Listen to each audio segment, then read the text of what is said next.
My name is Fritz Haeg. I'm an artist. My background is in architecture, academically and professionally. For the last decade or two, I've been working as an artist. We're at Salmon Creek Farm, an old hippie commune founded in 1971 on the Mendocino coast of Northern California.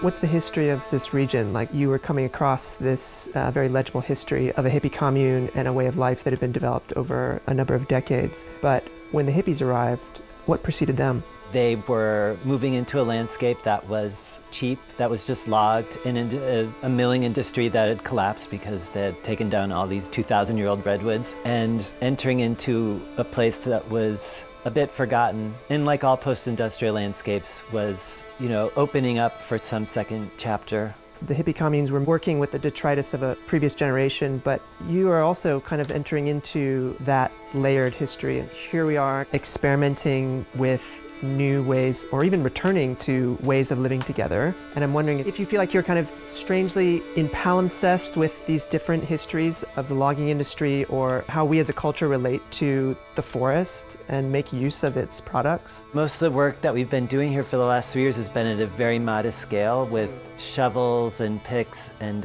hand saws. But this is a very aggressive phase of work here with excavators and box cutters and lots of chainsaws and milling. I have a lot of experience with garden projects, and I think one of the basic principles of gardening is not just planting plants, but removing strategically. Through the act of removal that you really end up making something with gardens. And it's true in the woods too, but it's at such a big scale that the chainsaws, like the pruners of the redwoods, you're really working at that scale. And even just the trees themselves, if you cut down a 2,000-year-old redwood, you're not really killing that organism. Its root system will then sprout a ring of trees that will come up. And those trees will each go on to be second growth redwoods. And if you cut those down, you have third growth redwoods. And these are all of the same root system. And not only that, it's a root system network to the other redwoods around them that they are in touch with. They work in a colony like that, where they're dependent on each other for information and resources. They grow 5 feet a year, so back when this was a commune, you had clear views across the ridge that now they're obscured by the trees. And these are very young trees. These are just teeny little babies. This is nothing compared to what they should and hopefully will become.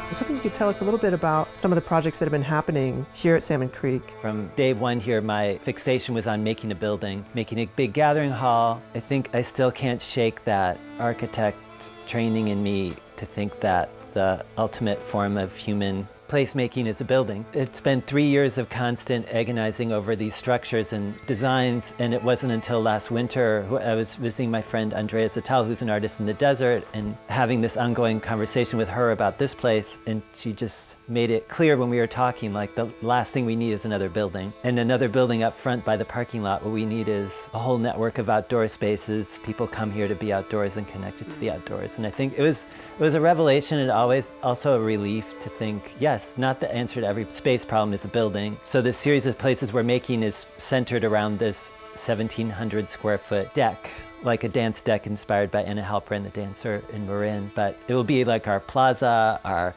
main art making space, a place for installations and performance, and that is the centerpiece of the entire property now. It will be when it's completed. I feel like that's going to be the most significant thing we might end up building here.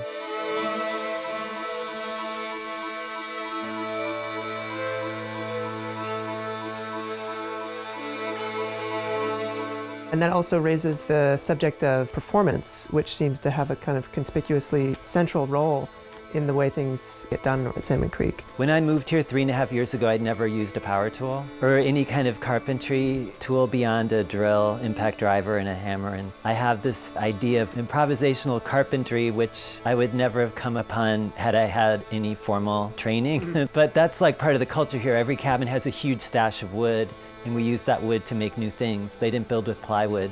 Improvisational carpentry is about acting improvisation, which is yes and. So you respond to what's here and acknowledge it and affirm it, and then you work with it.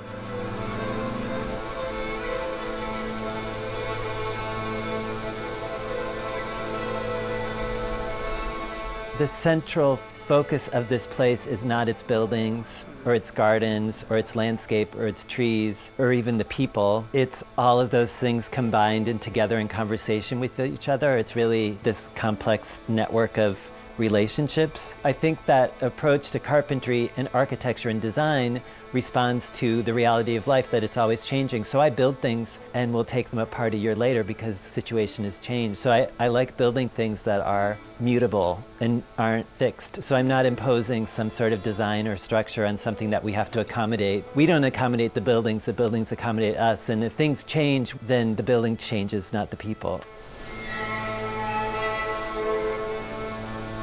I wonder if you think about this in therapeutic terms, if it has a kind of therapeutic dimension that is either intentional or just kind of part of the experience. I don't feel like I'm coming here for healing. I don't think of it particularly as therapy. I think therapy also implies that there's an endpoint where the therapy's done and you're healed. I'm only interested in having a life and promoting a life and creating a place for a life that is like sustained and not seen as like a temporary fix for a historic problem, but is more like a ongoing practice, like a daily practice that doesn't have like an endpoint or result or goal. It's something that is not seen as like culminating in some healing or solution. Or I specifically want to be here to do work and engage with something that's thinking on a much bigger time scale than the time scale usually as an artist I have, which is an invitation to do a project in 6 months or a year that's then completed within a year. Like I want something that's bigger and longer.